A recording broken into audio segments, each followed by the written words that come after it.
Bienvenue sur Africa 24 dans cette nouvelle édition du QG Weekend. Voici les titres de l'actualité.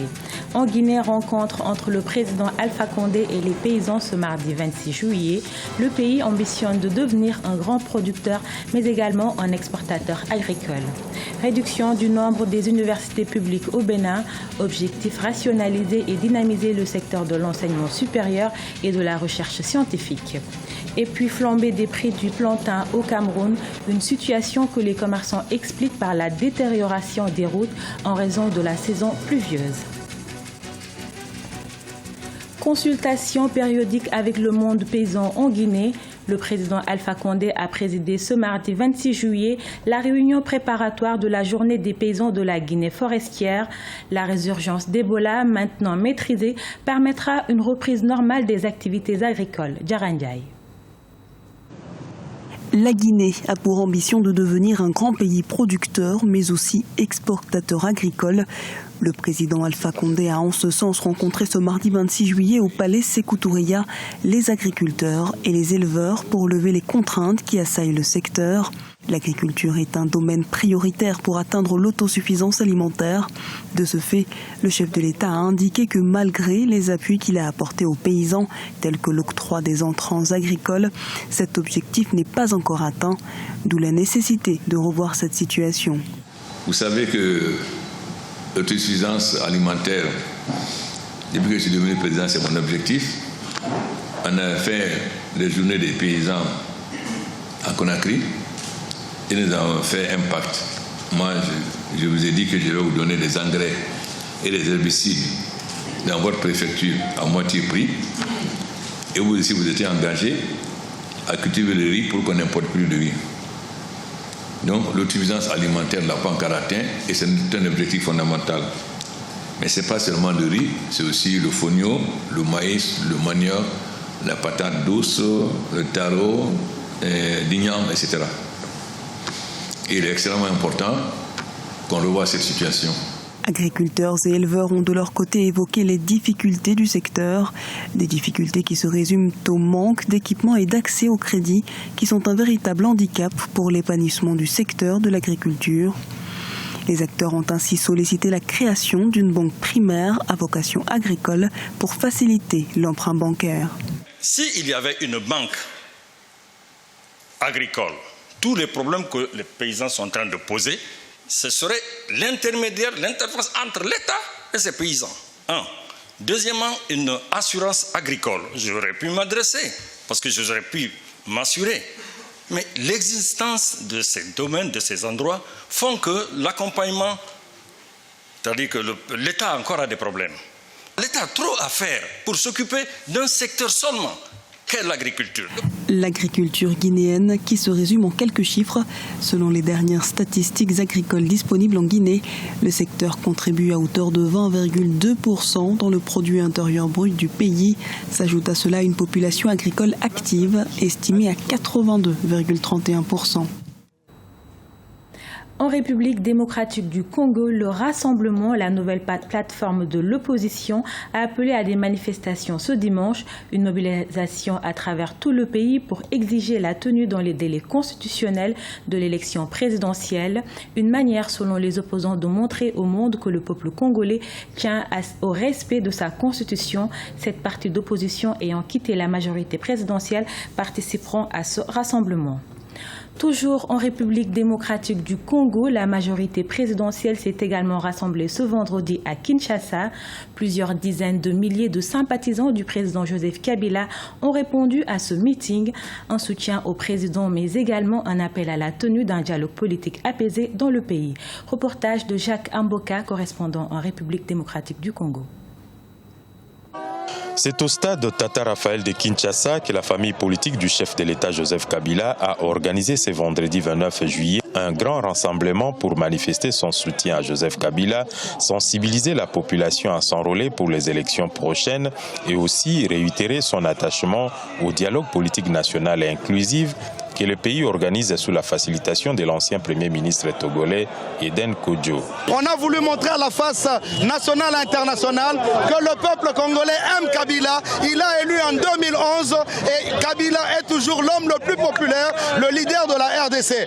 Aujourd'hui, nous avons voulu manifester notre soutien à Joseph Kabila, inviter la population à l'enrôlement et pouvoir dire à tout le monde que la majorité présidentielle soutient le dialogue et le dialogue avec Eden Kodjo maintenant. Et nous invitons les autres à se joindre à ce dialogue pour la paix, pour la stabilité et pour le bien des Congolais. Pour les partisans du président de la République, le rassemblement du vendredi 29 juillet est une démonstration de force qui ne s'arrêtera qu'à la victoire finale.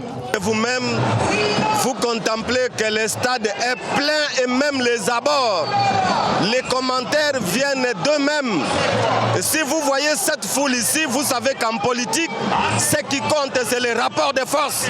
Nous avons déjà le meeting du 7 ou du 14, et ainsi de suite d'ailleurs, parce que la majorité est une machine qui a commencé sa marche inéluctable vers une victoire attendue. Présidé par Aubin Minakou, secrétaire général de la majorité présidentielle, plusieurs dizaines de milliers de personnes ont assisté à cette manifestation. Le pouvoir et l'opposition congolais, qui dans l'ensemble ont adhéré au schéma du dialogue dont les travaux préparatoires prévus pour le samedi 30 juillet ont été reportés, se lancent dans l'exercice de la popularité avec des manifestations publiques. L'opposition sera elle aussi réunie autour d'Étienne Tshisekedi pour un rassemblement le dimanche 31 juillet à Kinshasa. Le Bénin veut réduire le nombre des universités publiques. Le gouvernement béninois, lors du Conseil des ministres du mercredi 27 juillet, a mis fin à la régionalisation de l'enseignement.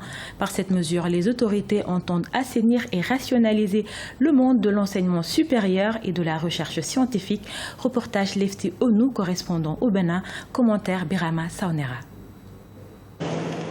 Les autorités béninoises ont procédé à la restructuration de la carte universitaire publique.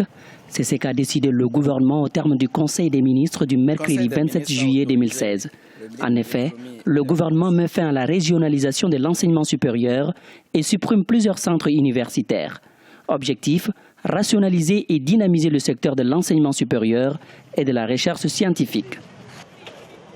On a regardé la carte et on a fait ce regroupement. Je pense à ce stade-ci, c'est le meilleur regroupement que nous pouvons faire.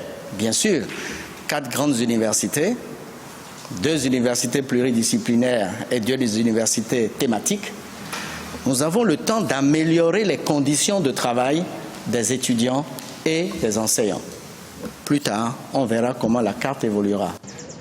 Des difficultés subsistent au niveau du secteur de l'enseignement universitaire selon des acteurs qui notent entre autres l'insuffisance d'enseignants qualifiés, d'accueil et de matériel didactique.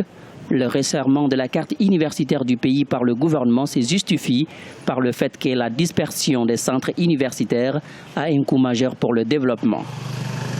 Il faut ramener les enseignants dans leur base afin d'optimiser la qualité de leur enseignement.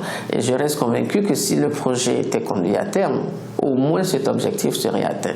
Je rappelle que même à Bomé-Calavi, qui est la première université créée depuis les années 70, n'a pas encore suffisamment d'enseignants.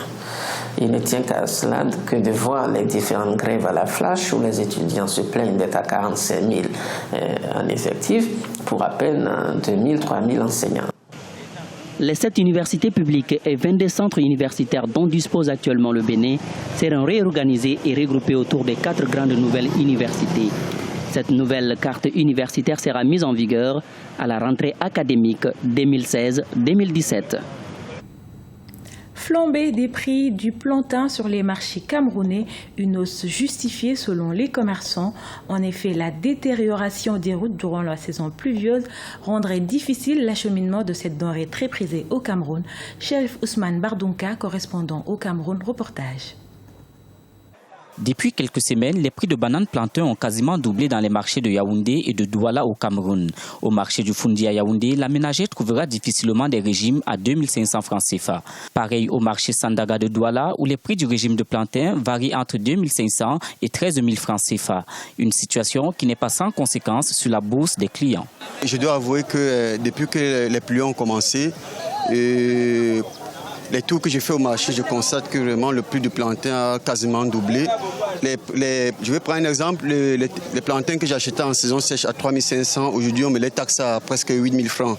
Et c'est vraiment exorbitant pour le Camerounais que nous sommes, avec les moyens que nous avons.